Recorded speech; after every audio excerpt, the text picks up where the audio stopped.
thoughts or comments, interrupt me.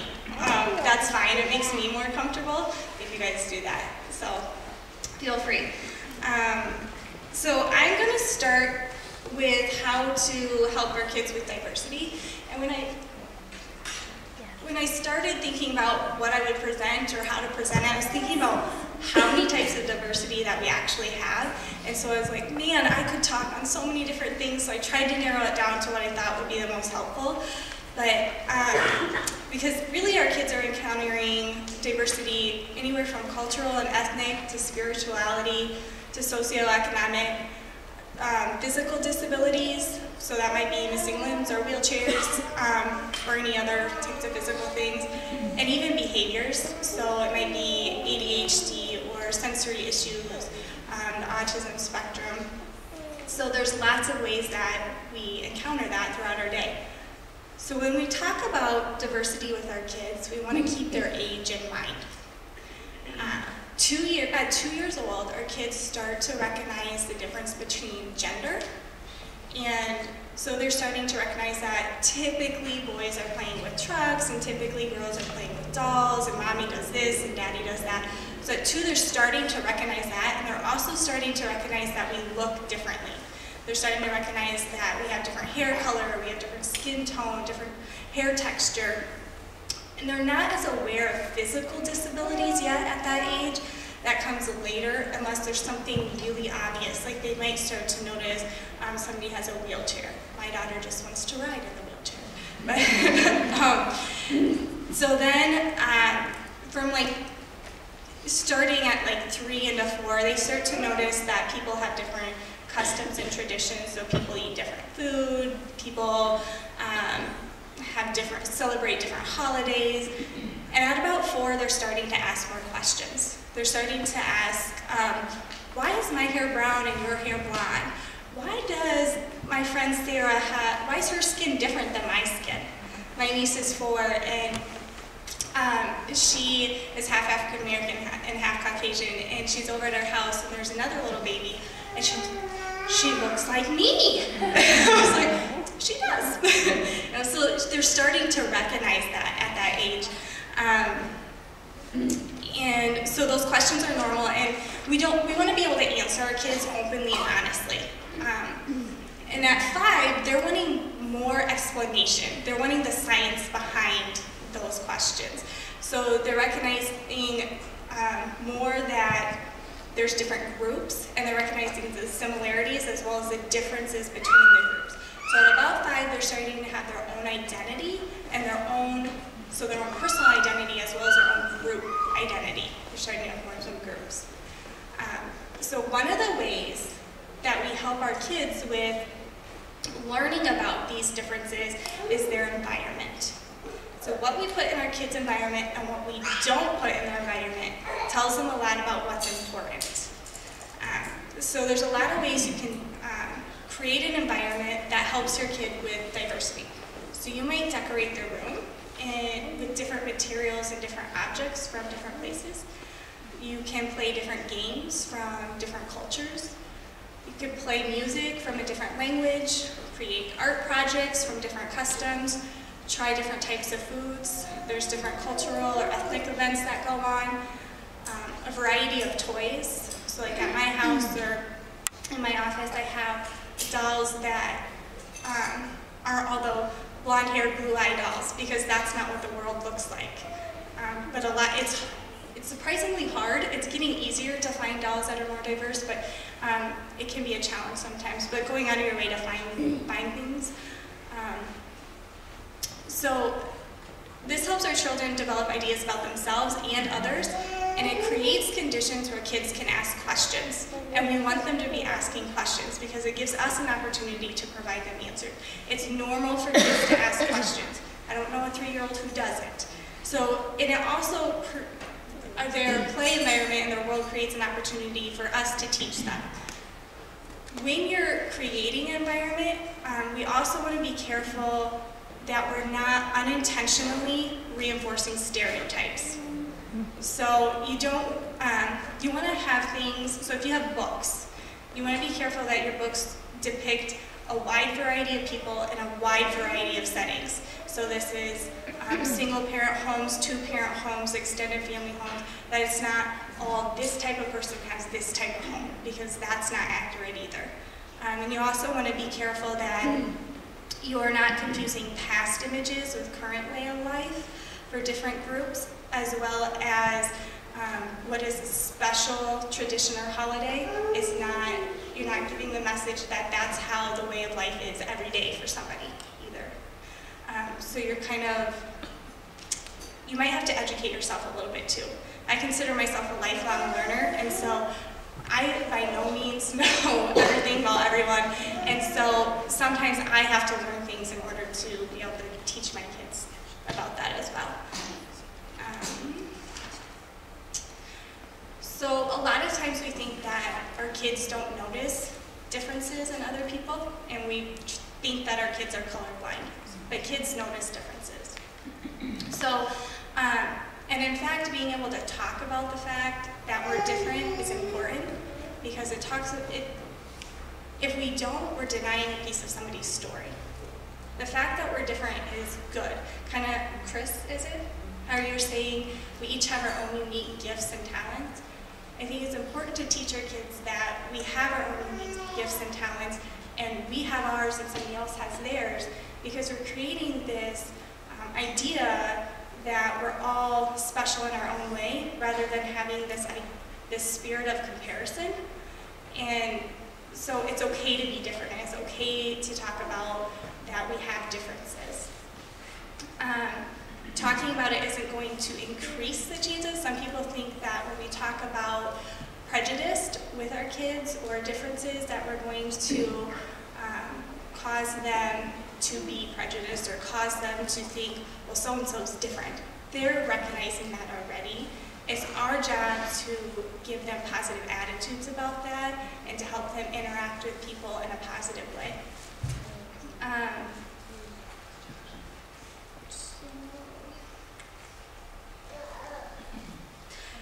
Probably the biggest thing that you need to be aware of is your own reaction. So until about the age of 5 or 6, kids don't have the ability to identify if their environment's safe or not. They're looking to parents to do that. So if we are reacting, they're going to react. Kids are like barometers. So thermometers measure the temperature, barometers measure the pressure, and kids are like barometers for their environment. If you're anxious or nervous about something, they're going to pick up. If I'm frazzled in the morning, my daughter's running around like chaos because she's just feeling my energy, and that's what kids do. So even if you're nervous about how they're going to react, or you're nervous about a situation, they're going to feed off of that. So being careful about your own reaction, and how do you interact with other people?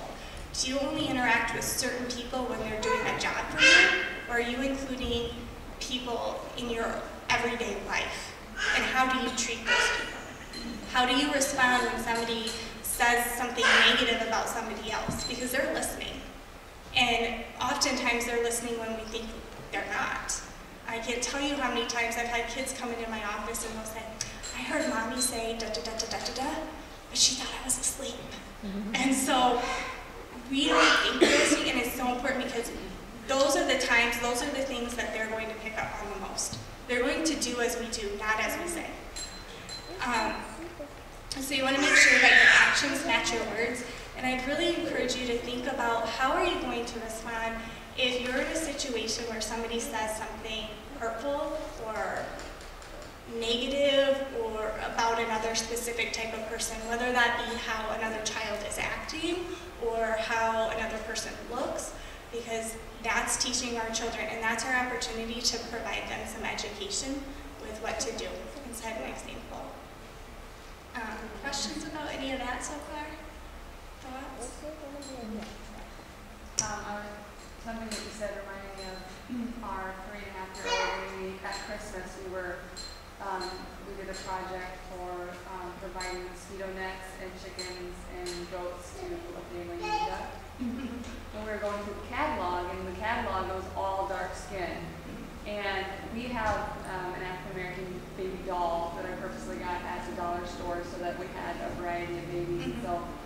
I thought that we were doing good with that, you know, and then, but she doesn't get exposed, other than one little friend, she doesn't get exposed to a lot of different colors.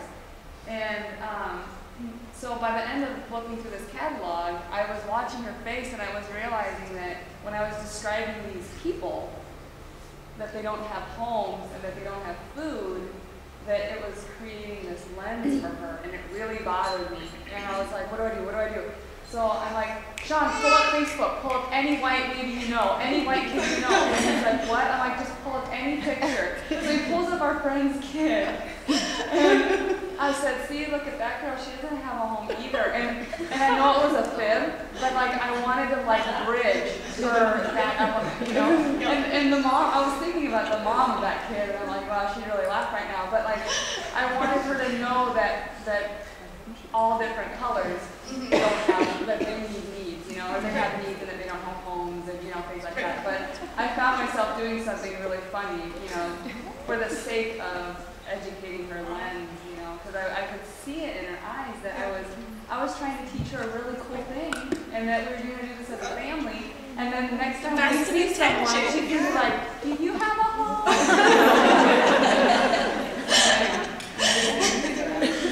Yeah, I have a friend who's also a therapist, and her little girl, they do a good job of talking about things, and she was very verbal at 2.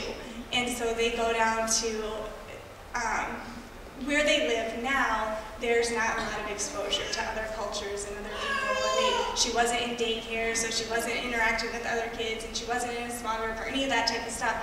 So they go down to visit family, and they go to a church. It's a big church with lots of different people and lots of different colors. And her daughter, and it's silent. And she goes, "Mommy!" She made a comment that was not very good. And so she realized, she's like, I don't have any magazines in my house of people of different colors. I don't have any, you know, so she started, she's like, I'm going to get the O, and I'm going to get da-da-da, because she wanted her daughter to at least see these other people and other cultures and other traditions. And so it's amazing, even when we have the best of intentions, how that can come out.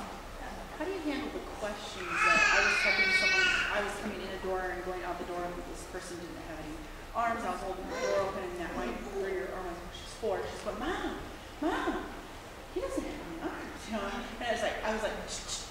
We'll talk about it when, you know, but I felt bad because I didn't want to like make that person feel bad about not having, how do you handle the questions? And I think our natural reaction is like, be quiet.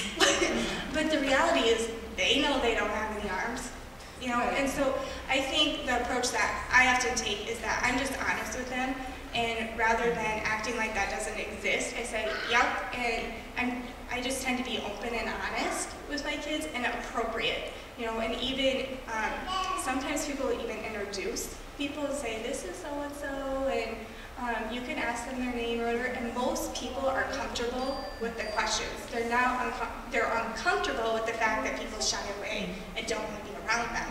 Yeah. And so I think that's outside our comfort zone as a parent. Well, I was kind of just more or less wanting to teach her that you know, point out. Not that because then a while back we walked in the mall by in between Chuck E. Cheese, and there was a woman that was sitting there that was very overweight, and first thing we walked in, my daughter's very overweight. Mom, look at her. She's. I was just trying to get the point of it's okay to socially want to know or know, but don't. You know, you're pointing it out and you're making a big deal of things. Let's. You know, it's okay to be different. Yeah. And she's helpful for it. Yeah. So right at that age where they're starting to ask questions and notice that they're different. And again, you can kind of teach her those social boundaries of you can whisper, Mommy. If you have a question about something else, you can ask Mommy. But we don't want to ask in front of somebody necessarily if it's something that's inappropriate. Because we also don't want to shut kids' questions off, because we want them to be exploring and asking questions. And, yeah. But you also don't want to teach them to hurt other people's feelings. If my boy sees somebody and he goes, "Oh, Mom," or he tries to point, I just go, "Well, say hi," you know. So maybe hopefully that's not. Yeah, to distract her. Yeah. And he does. It's better. Yeah. Or I just say, like, that makes everyone different. Because usually when you have like a 3-second window, when you're walking past someone, and you're like, okay, what are they thinking right now? So So I usually just say, God makes everyone different, and I'm like, push them through it. Then I have a hard time, Yeah, well, it's an ongoing conversation, and right now they're watching your cues, like they're like, oh my gosh. But that's the story that we were talking about, that uniqueness. What gifts and talents did God give you? What gifts and talents? And so as you start to recognize them in your kids, they're going to start to recognize them in others, and teaching them, okay, I'm looking for, if something looks unusual to them, they're going to point out because they're not. That's different. They're just recognizing it's different. But to talk about that, but yeah, sometimes it's just, now we need to have more of a discussion about what's appropriate. And you can do role plays, so maybe you have little figurines, or you have puppets or finger puppets or something. Practice with your kid, what would you do if, or just play with them so that they are learning what to do in appropriate, in different situations. If somebody says this, what do you do? And help them play it out. Kids learn through play best. That's their medium of learning. And so if you use that, then that's one of the best ways to reach them. Kind of going back to when we were talking about like the different families, the single parents or the traditional, things like that. And I think more now we're getting to the point where we've got the sexual orientation. And so my kids are 4 and 6 and don't know what sex is. So how do what's a good way to kind of not talk about it, but talk about, I don't know, what you would recommend? Well, and diversity sometimes is, I remember there's somebody was saying something, I was like, well, I don't agree with that, blah, blah, blah, blah. And it occurred to me, they believe something different, and that's diversity too. And so my job, regardless of what I believe or not, is to help my kids interact with people in a way that is respectful and caring towards others, regardless of what they believe or not. And so I would kind of take that approach. And there's some really good books out there. I brought some examples, and there's not one up here like this, but there's books about different families. And it'll talk about things like families all look different. So some families eat such and such for breakfast, but some families eat whatever for breakfast. Some families have a mommy and a daddy, and some families have just a mommy, and some families have 2 mommies, and some, and it's describing families in all different ways. And so that's kind of because, right, they're not getting the sexual aspect of it, and that's an ongoing conversation, but to describe it in a different way. Does that make sense? Yeah. Okay. I don't know if that fully answered your question. Yeah, no, that's good. I was actually wondering if they got books. I know recently Barnes & Noble had a book about families. What's it called? I can't remember what it's called, but there was a book there, and it was all about families. It had different pictures, and they all looked different in their different cultures, and it even pointed out that I think one family had 2 daddies or something like that. So yeah, and you're seeing that. They're going to see that at school. They're going to see.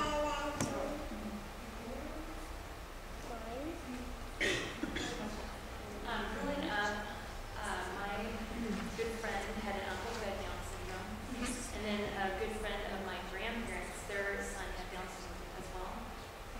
And I just grew up like that was no big deal. Nobody ever talked to me about it. It was just Jimmy and Ross were that way, and it was no big deal. We just treated them like normal. Right. There was no difference between us and them. Some good dear friends of ours, their little boy was born with Down syndrome, and they're very sensitive and very protective of him.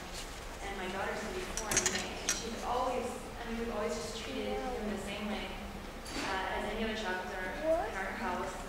And she always was hugging and kissing on him, and she treats him like any other child. But I wonder, I never talked to her about it. I've never treated him any different. It's just how my parents did. They never spoke to me about it. It's just, that's just normal life. Right. But should I be talking to her about it? She's never asked me any questions. She has never even... I would talk to her about it if she has questions. Like if she brings up questions, because so in our family we have some diversity in lots of different ways, and so my children are just exposed to that, and so they don't. I mean, I don't think she knows it's any different. like my niece, how I was saying she's half African American. My daughter has never made a comment ever. Seems kind of oblivious. Right. That's really crazy. Like she seems so. Yeah. But I'm also well aware. They know, and so I'm like, oh Right. my gosh, maybe I should be Right. talking to her, or should I not?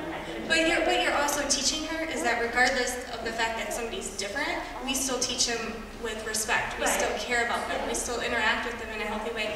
Not because they're special in some way, but you're also teaching her that because he's different, we don't treat him differently.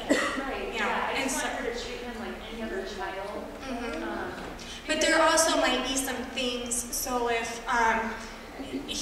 if there was another kid who needed to be treated a little bit differently or had some things going on where he needed special care or whatever, you might need to explain to her that, okay, we do have to do some things differently and this is why. And that's hard for kids to understand too. And as they get older, she might have more questions. Or if she hears somebody else say something, she might have a question or she might be concerned or bring something to you. Yeah. So should I just let her come to me then versus? I think it's fine to let her come to you and use windows of opportunity. So if you see something on TV, you can point out, oh, that's like we do so and so, or such and such, or you can use those windows of opportunity. If you see somebody who's being mean, talking about it in that way, but you don't necessarily need to single that situation out.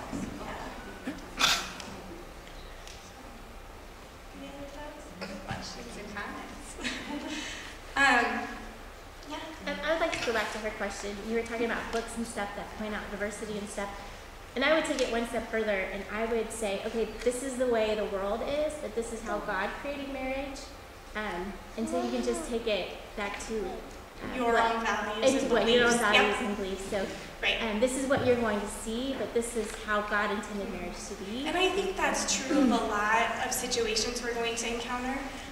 Because you're going to encounter situations every day, and if you don't explain to your kids your own values and beliefs, they're going to pick them up from media, from culture, from society, from other kids at school, and you want to be able to talk to them about what's going on, but you also want to be able to talk to them because you want to give them your own family's values and beliefs about what that is for you.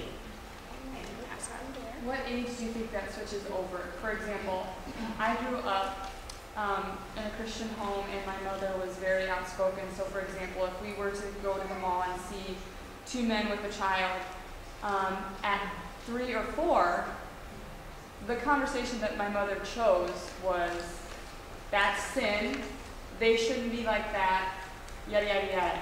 Looking at it now, I feel, and tell me if I'm wrong, that there's got to be a break. Like right now with Isabel, she's 3 going into 4, I personally don't feel like that's the right approach. I think at this point it's what they look like, what you're going to see and get exposed to, and then so that they can treat, like you were saying, with respect. And then at what point do you enter that conversation of, this is how things are supposed to, I don't know how to word it. I'm just saying, I look back at the way my mom handled it. She's an awesome woman, but she jumped straight to doctrine. And I'm like, what? I don't get it, Well, it's kind of abstract for a 3-year-old. Yeah, so my mom would very much disapprove if she came to my house, because I want to get that book. Now, I'm picturing my mom babysitting Isabel and reading that book, and then my mom going and emailing all my siblings that Teresa has a book in her house that has 2 daddies in it, and I'm scared that Teresa is becoming like the world and accepting, you know what I mean? That you're But conforming to how I things. feel now, and I don't know if it's wrong, but how I feel now is that I need that book in my house so that she understands you can't run from the world, and if you start treating them poorly, you're never going to have a conversation with them. But I don't know what age that is. Well, at this age, at a young age, kids are already starting to learn our values and our beliefs and our ideas. So it's an ongoing thing. And different families are going to introduce that in different ways. But I think what you're also saying is, regardless of whether or not I talk about this in my house, they're going to be exposed to it. And so how do I do that in a way, because it sounds like you want to teach your kids to be caring towards others regardless of what their sexual orientation is. And so if that's the case, then you're going to talk to them about how it's kind of two conversations, but one and the same, because it would be the same as if, I'm trying to think here. So if you have a little kid who is playing aggressively, or who has issues with anger going on, you want to teach your kid to treat them respectfully, but that those behaviors are not okay. Right? So it's the same concept of we want to treat these people respectfully, but we don't agree with such and such in our family. Does that make sense? Maybe wait till she can hold her tongue and not go, oh, my mom said this. And you, Or like, you have two dads, that's wrong, you know, Yeah. at that age at 4 when they say that kind of stuff. Maybe wait till she's 6 or something. I think sometimes your kids are going to embarrass you though with what they Yeah. say. Like we don't They're 3 and 4. we don't celebrate Halloween at our house. And my oldest, our neighbor asked, "What are you going to be for Halloween?" And he goes, "That doesn't honor God." You know, I was like, oh.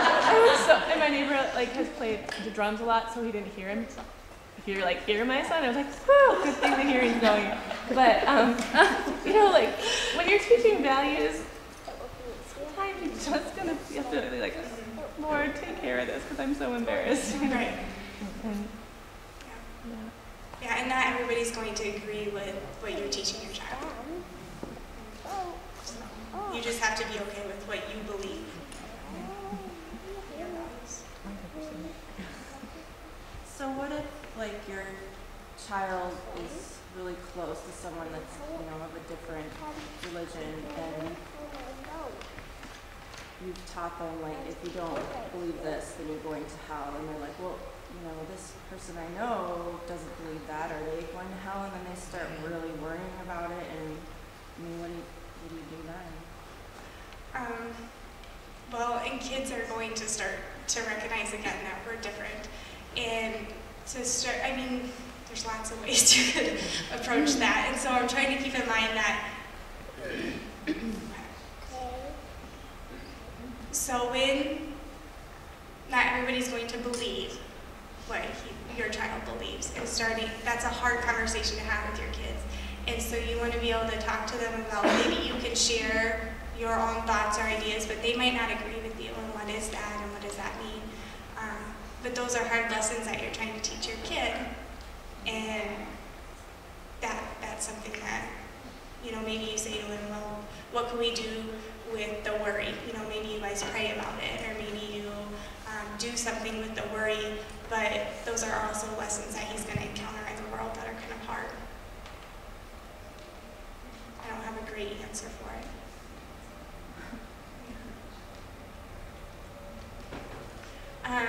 So I'm going to kind of shift into bullying, because I think a lot of your questions are kind of going in that direction.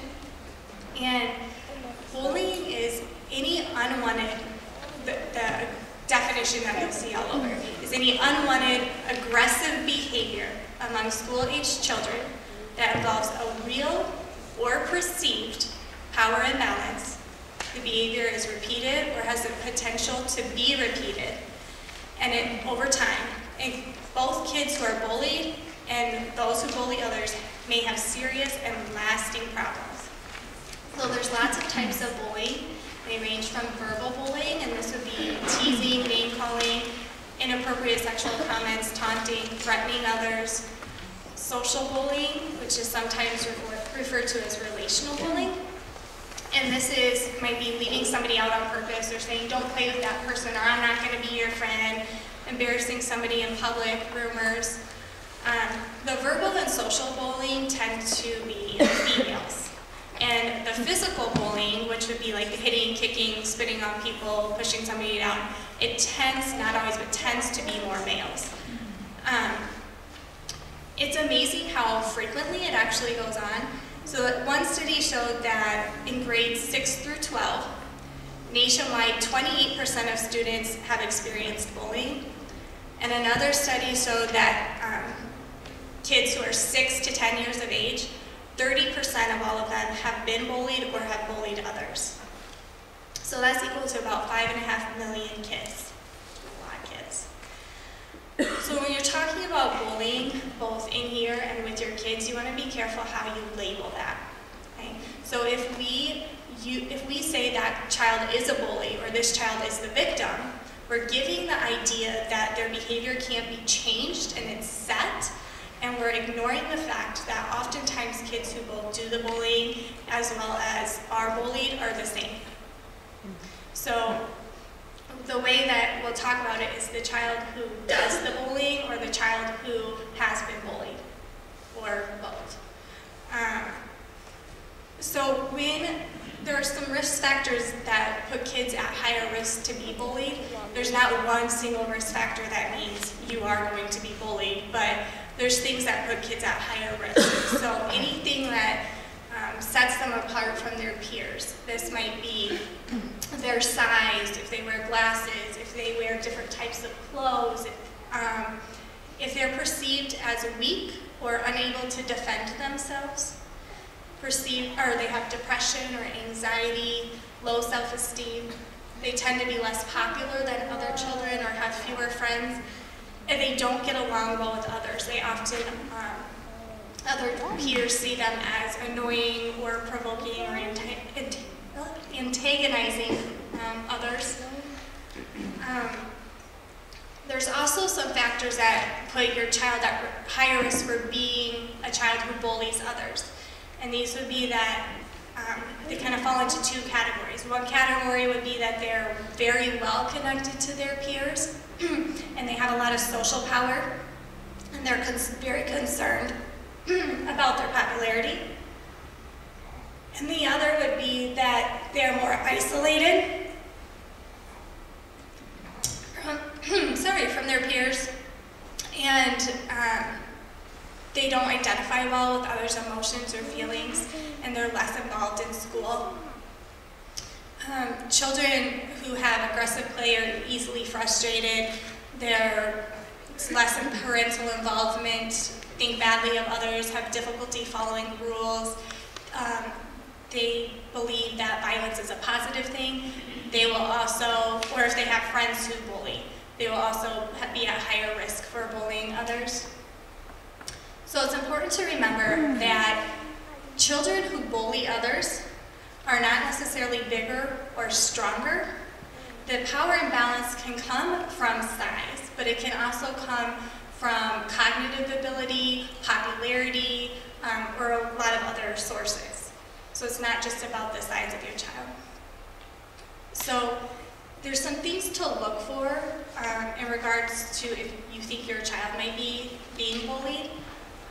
So if they come home with unexplained injuries, or they have lost clothing or items, they have what we would call somatic complaints, so they have headaches or stomach aches, and sometimes people think they're just making them up, but the reality is if you're worried about getting hurt or being picked on, your stomach's going to hurt because you're nervous or you're stressed, so you're going to get a headache.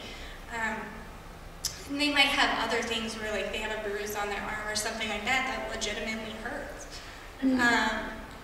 So they might have difficulty sleeping, nightmares, their grades might decline or they don't want to go to school, they're trying to skip school, they're avoiding social situations or friends, they feel hopeless, decreased self-esteem, self-destructive behaviors, running away, even hurting themselves or talking about hurting themselves in some way. And kids who are bullying others, some signs would be that they're getting into physical or verbal fights. They have friends who bully others.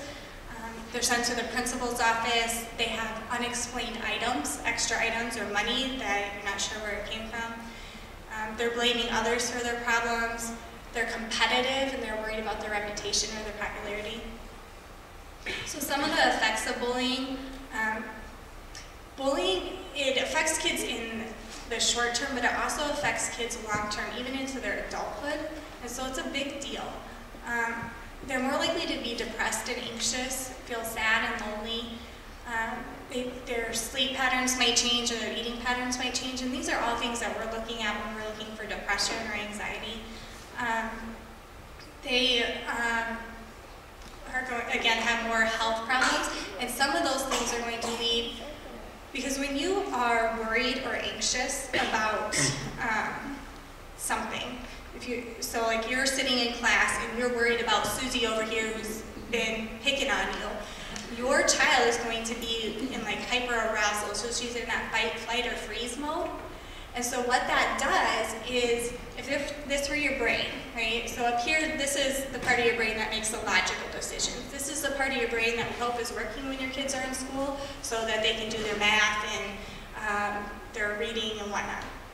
The middle part of your brain right here, this is where that fight, flight, or freeze response is housed.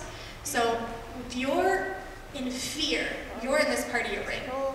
And your child's going to have adrenaline and cortisol pumping through their body, and that's going to have all kinds of lasting effects for them. So their blood pressure is going to go up, their heart rate's going to go up. Little bursts of that's okay, because you get a little bit of that when you have to give a presentation, right? So then your memory's better, your response time is quicker, of all those types of things. But having that go on chronically is not good. So it's going to lower their immune system, they're going to be sick more often, things like that.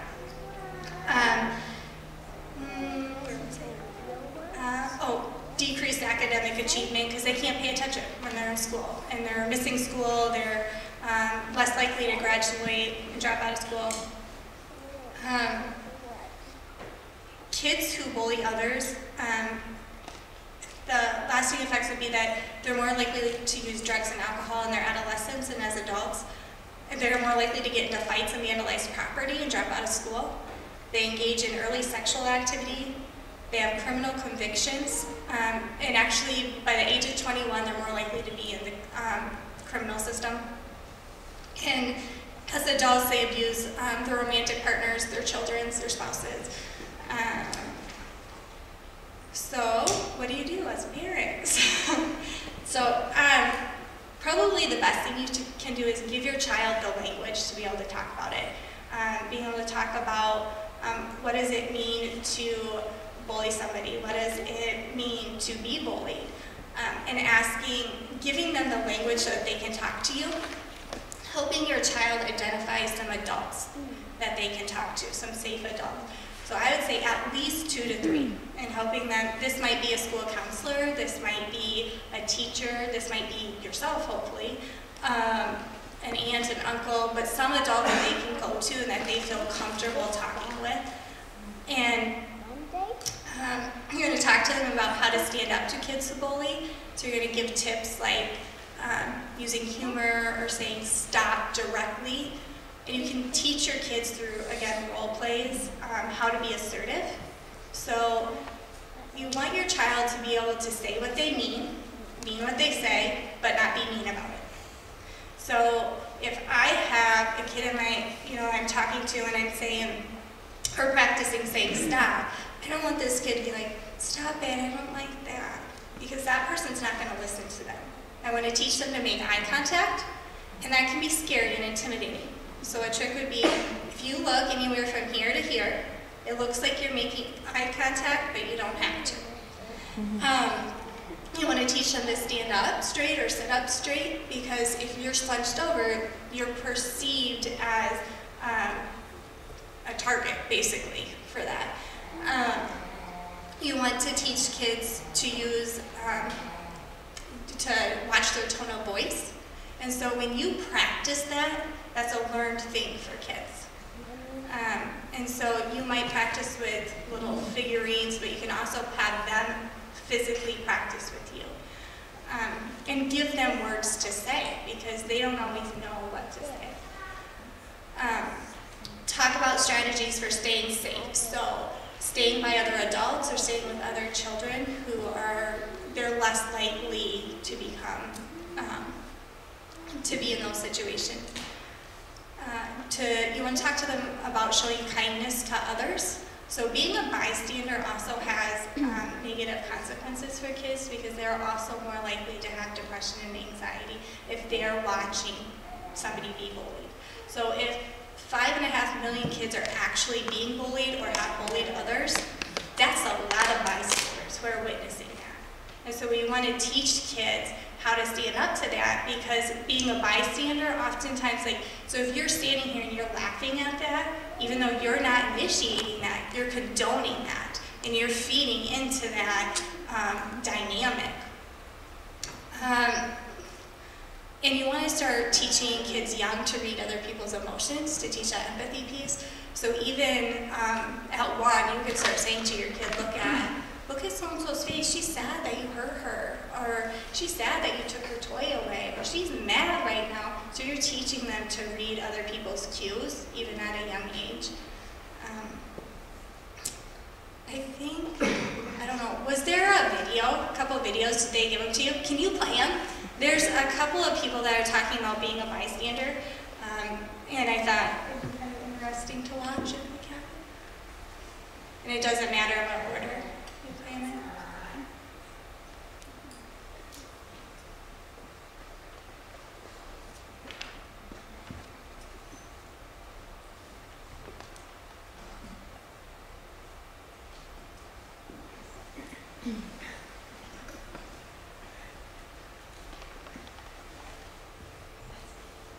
In a hallway situation, you don't want to give them an audience, because that audience feeds the power base of the bully.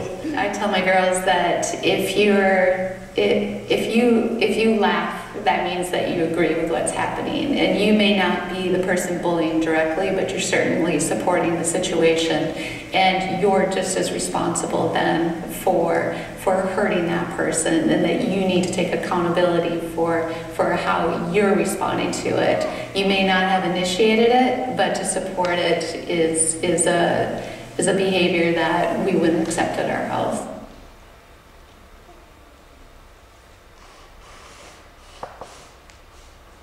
And the other one? Is there one more? Yes. Okay.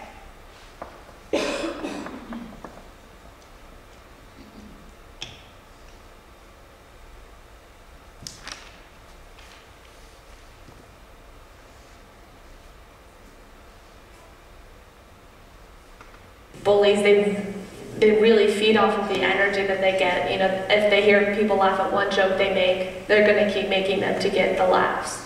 And if you show them that it's not appreciated, then eventually they'll realize that what they're doing is not acceptable.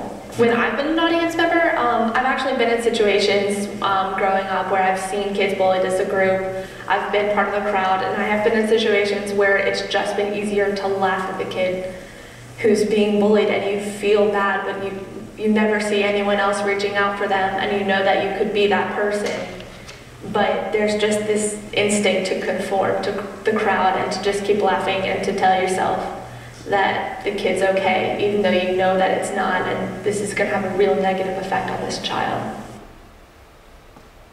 So the reason that I really liked hers is because she kind of talked about a little bit what you guys were talking about, conforming to society or to what the other kids are doing, and really we're kind of teaching our kids to think for themselves and to act differently, not take the easy way out.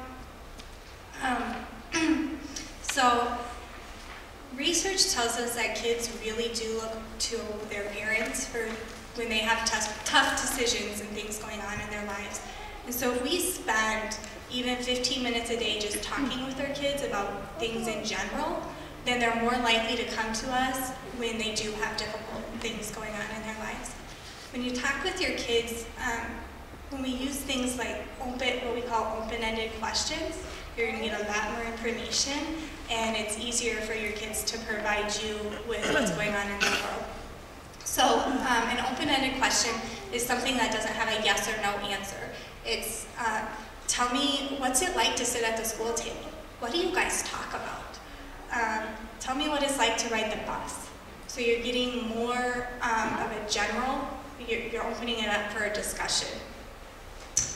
And so, and again, having direct conversations about bullying and about the messages that you want to send about what's right or wrong. And you can kind of assure them that they're not alone in dealing with these problems, that lots of other kids are dealing with them. So some of the questions that you might ask would be things like, what does bullying mean to you?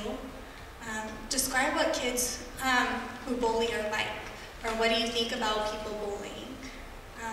do you have friends or others? I don't know what that says. Do you ever see other kids at your school being bullied by other kids, and how does that make you feel? Have you ever felt scared to go up to school because you were afraid of bullying, or what other ways have you tried to change it? So you're opening, again, those are open-ended questions, but you're talking directly about the topic. And I would encourage you all to be up to date with the things that are going on in your kids' lives. Read things that the school sends home. Read flyers, newspaper articles, go to school events. If your kid rides the bus, greet the bus driver. Talk to the school teachers and the counselors, different authority figures there, because they're all providing you information, and it's opening up that channel of communication. So if things are going on, be persistent about changing them, because it's not something that's going to change overnight. Things you want to avoid would be telling the child to just ignore it, because this isn't a conflict. Bullying isn't conflict resolution. And a lot of times parents want to apply conflict resolution to a situation where there's this power imbalance. That's not going to help. It's going to actually cause your child, if they're the one who's experiencing the bullying, to feel less empowered. So we don't want to blame our child for being bullied, even if they have some provoking behaviors, because no one deserves to be bullied. We don't want to tell them to physically fight back, because they're more likely to be hurt or be expelled or suspended. And resist the urge to contact the other parent. Because if you talk to the school can be a mediator between the two of you, and rather than getting into this argument where you're both kind of defending your own child. You want to follow up and make sure, even though it might have stopped now, you want to continue to follow up with those discussions and things that are going on. I have a question. How do you explain and talk about bullying without scaring them? So again, you want to make it age appropriate. And so you might, when they're really young, you might not use the word bullying, but you might use the word, you might talk about hitting others or things like that, so that you're opening that dialogue up as they get older, so that they can have that conversation. And it's something that they're probably, even first graders will talk about. And so it's something they're experiencing at school, and you can kind of feel them out. See how much they've seen or witnessed or experienced, and give them enough so that they kind of know what to do without bombarding them with information. Does that make sense? You want them to know how to handle a situation like that, but you also don't need to give them all the gory details of every horrible thing that's ever happened. Does that make sense? Okay. I used to tell my son, if he rides the bus, and that if he saw something that he didn't like, then he should talk to the bus driver, or he should talk to his teacher. And he did then come home one day and he said, this kid kept picking on my friend Olivia, and I went and I talked to the bus driver and told him what was happening, and that kid, stopped picking on her. So, and I said, well, why do you think he was doing it? And he said, well, it makes him feel good when he hurts people. And it's kind of sad, but.